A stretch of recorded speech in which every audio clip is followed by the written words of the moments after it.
tidak berkenan, aku ikat di dalam nama Yesus. Biarlah kuasa-Mu hadir tengah-tengah kami dan menjamah kami. Terima kasih dalam nama Yesus. Puji nama Tuhan, silakan duduk. Sebelum diberikan kepada yang ditugaskan, saya ada ringat sedikit untuk kita bagikan. Mungkin akhir-akhir ini ada beberapa dari kita yang merasa bosan. Siapa yang merasa bosan, kayak mager, sepertinya kayak datar aja hidupnya. Tapi justru saya mau katakan, hidup yang datar, hidup yang biasa-biasa aja begitu, itu adalah hidup yang terbaik. Justru itu yang paling terbaik. Kenapa? Karena justru kita tidak menghadapi masalah yang sangat luar biasa. Mungkin saya mau katakan, kalau kita seperti orang-orang di luar negeri, seperti yang mengalami masalah yang luar biasa, hidup kita tidak akan merasa bosan. Kenapa? Misalnya contoh yang tidak merasa bosan ketika kita menungguin keluarga kita di rumah sakit antara hidup dan mati, itu udah gak rasa bosan. Kenapa? Karena deg-degan, dipacu terus. Ketika besok ada makan dan enggak, itu hidup dipacu terus, bosan itu hilang. Makanya yang paling berbahagia adalah hidup yang kelihatannya bosan, justru itu adalah hidup terbaik kita. Amin. Jadi kita jangan berpikir, jangan mengeluh, oh hidup gini-gini aja, itu yang terbaik justru. Bagaimana kalau kita hidup seperti kayak di daerah-daerah Afrika begitu, yang dikejar-kejar, kekristenan dibunuh, sekarang hidup, besok belum tentu ada. Di Cina sampai hari ini banyak hamba-hamba Tuhan, jemaat-jemaat Tuhan yang tiba-tiba hilang, diculik. Habis ibadah, pulang nggak tahu besok ada apa enggak. Ingat ya, justru hidup yang menurut kita membosankan, itulah hidup yang terbaik. Kalau tidak membosan, mau nggak kita seperti halilintar naik dan turun? Tentu kita akan memilih yang bosan. Lebih baik bosan daripada kita naik turun dan kita tidak menentu. Ingat, syukuri segala sesuatu yang ada dalam hidup kita. Amin. Jangan pernah mengeluh, karena Tuhan paling benci dengan persungutan. Saya akan serahkan kepada yang bertugas. Terima kasih.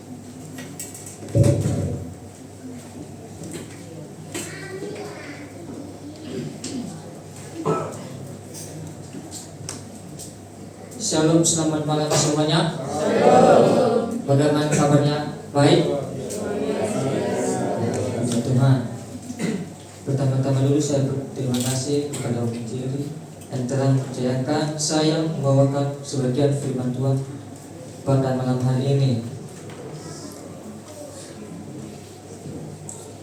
Saya mengambil sebuah tema kita pada malam hari ini, yaitu carilah dahulu Tuhan dan jangan khawatir akan hidupmu. Mari kita buka Alkitab, langsung saja kita baca dari di Matius pasal 6 ayat 33 sampai 34. Sekali lagi, Matius pasal 6 ayat 33 sampai 34.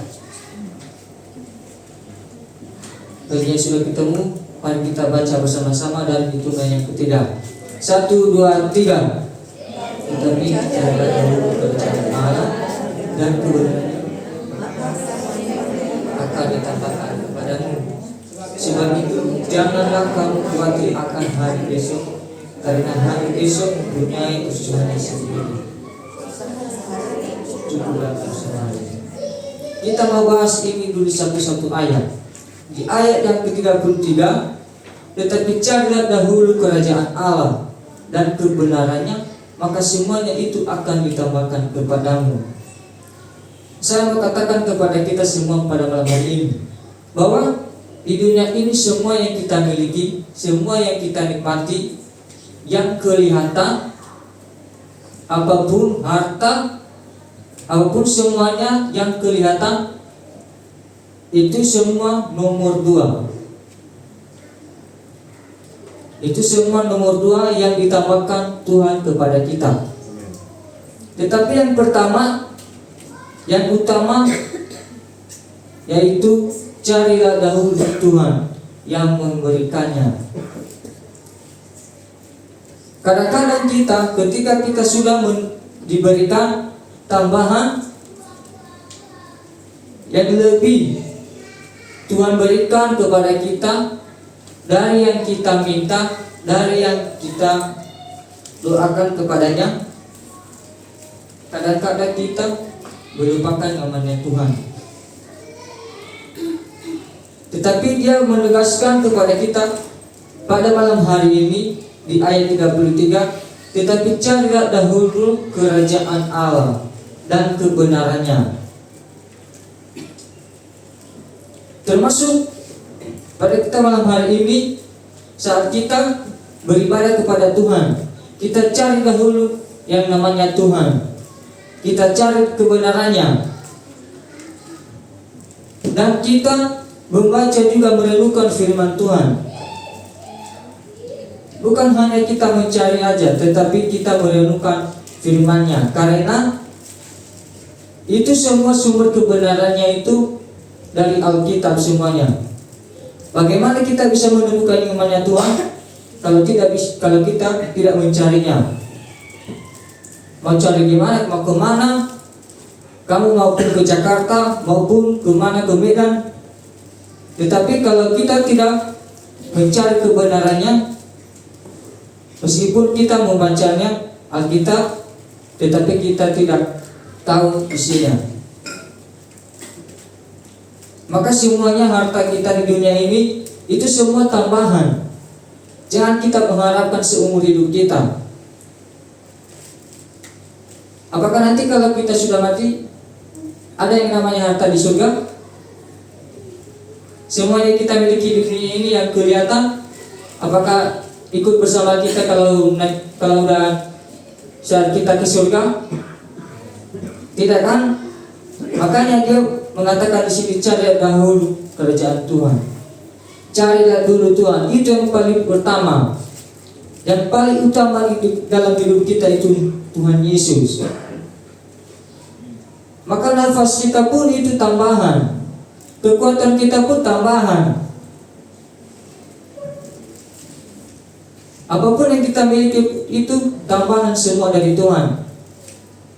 Bisa-bisanya Dia memberikan kepada kita yang lebih dari yang kita inginkan. Contohnya, kalau kita meminta kalau kita meminta uang, Tuhan berikan saya uang hari ini 100.000. Tapi nanti lama-lama orang akan datang dan berkat akan datang. Tiba-tiba Dia kasih 200, 500 atau 1 juta. Tapi ketika semuanya itu ditambahkan, kita tak boleh melupakan yang namanya Tuhan. Kita harus mencari Tuhan. Bukan mesti kita ke gereja, bukan mesti itu, tetapi meskipun kita ada di rumah, kalau kita sungguh-sungguh menyerahkan tubuh kepada Tuhan, maka semuanya akan ditambahkan kepada kita. Mari kita buka Alkitab Yesaya pasal 55 ayat yang ke-6.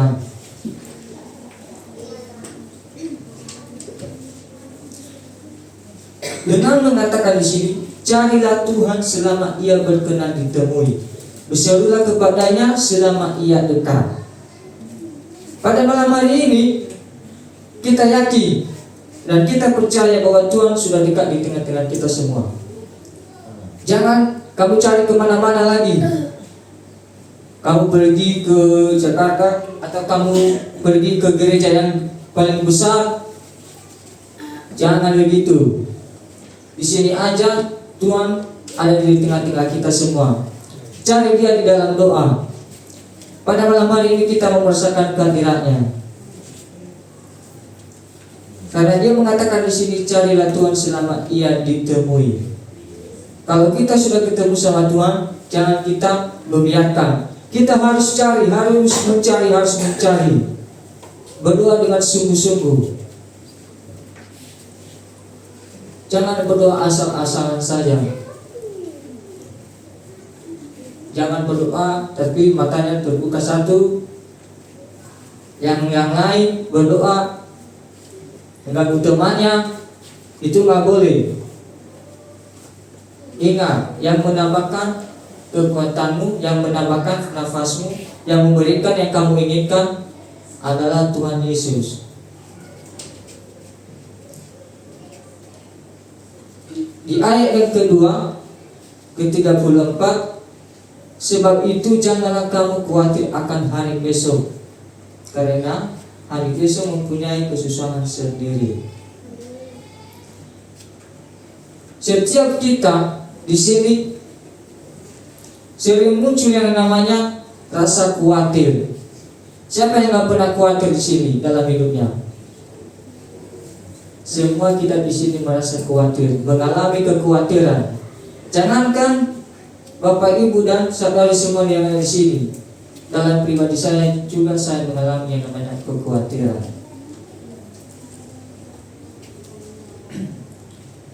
Kemarin saya bersaksi sedikit tentang kehidupan yang saya alami ini, bukan tentang Tuhan Yesus.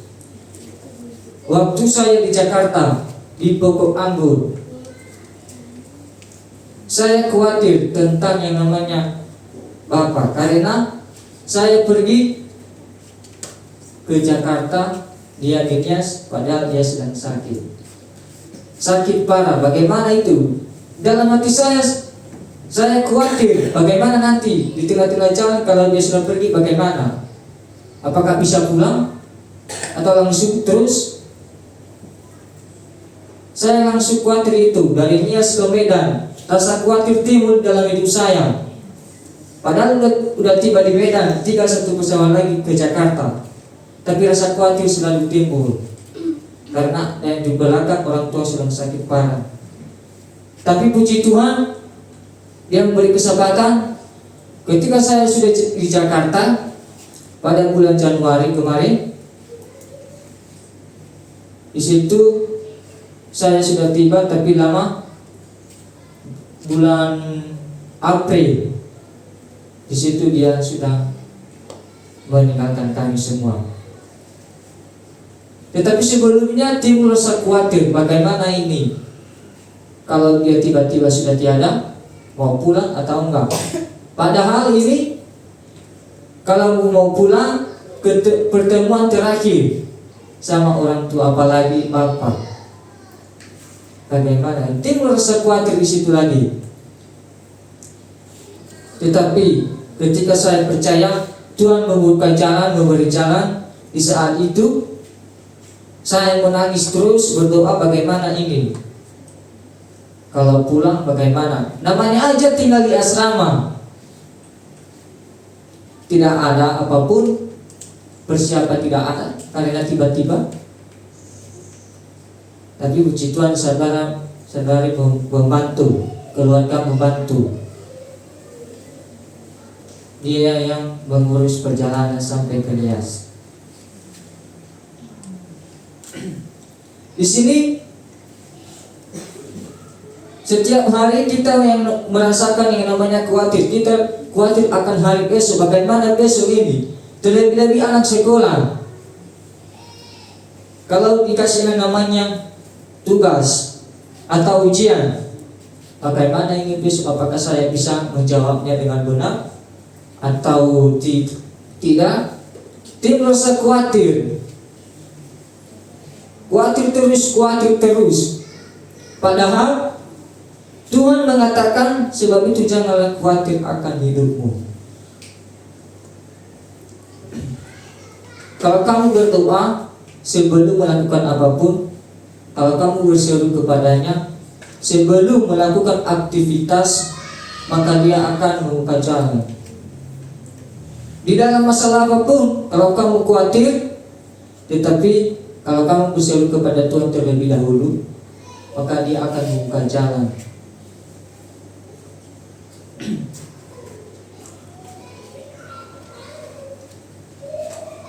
Maka kita di sini jangan kita merasakan khawatir, karena Tuhan sudah menyiapkan segalanya, tetapi kita belum mengetahui. Kita selalu khawatir akan hidup, akan yang kita inginkan,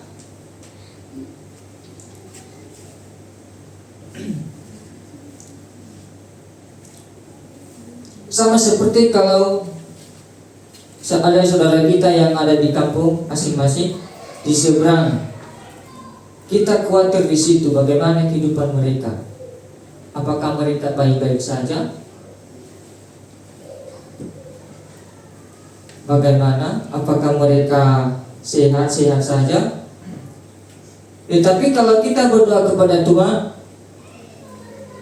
Dia akan menolong sama-sama. Dia akan memberi kekuatan, memberi kesehatan. Tetapi yang utama, mencari yang namanya Tuhan Yesus. Seperti yang dikatakan dalam cerita ini, yang tidak bosan-bosan. Kita tidak boleh bosan-bosan mencari yang namanya Tuhan. Kita selalu hadir di hadapan Tuhan, karena kita ingat belas kasihan Tuhan kepada kita. Dia rela mati di kayu salib untuk menebus dosa kita semua. Dia memberi apa yang kita inginkan. Dia menambahkan lebih dari yang kita inginkan, lebih dari yang kita minta. Tetapi ingat, cari dahulu yang kembalinya Tuhan. Jangan kita ketika sudah diberi apapun yang kita inginkan, kita melupakan yang namanya Tuhan. Kita harus mencari. Namanya saja carilah Tuhan. Cari di dalam doa, cari melalui baca Alkitab. Jangan kita hanya membacanya juga, tetapi kalau kita tidak merenungkannya, kita tidak mendapatkan kebenarannya. Itu tidak bisa mendapatkan kebenaran firman Tuhan kalau kita hanya asal membacanya aja. Seperti kalau kita membaca yang namanya buku tulisan biasa, kita baca saja, sudah dibiarin. Tetapi isinya, kebenarannya kita tidak tahu. Seperti itu Alkitab, kalau kita tidak merenungkan isinya, maka kita tidak mengerti kebenarannya.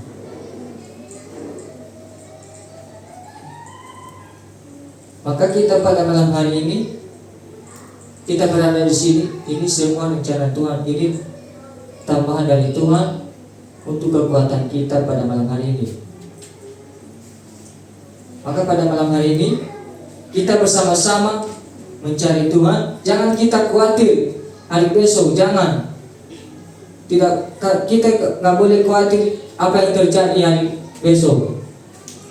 Jangan khawatir, tetapi hari ini cari dulu kerajaan Allah. Cari dulu yang namanya Tuhan melalui doa.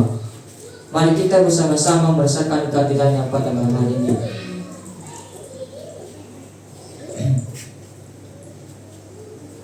Sekali lagi kita baca di pasal 6 ayat 33 sampai 34.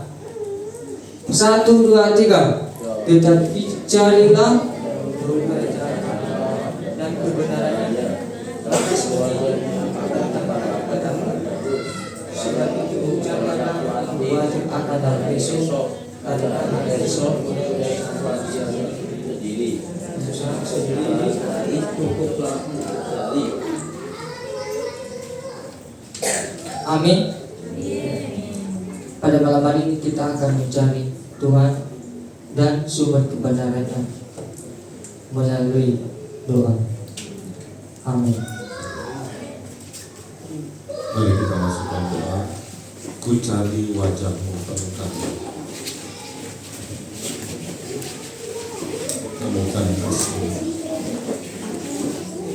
karena sungguh indah kebaikan kita.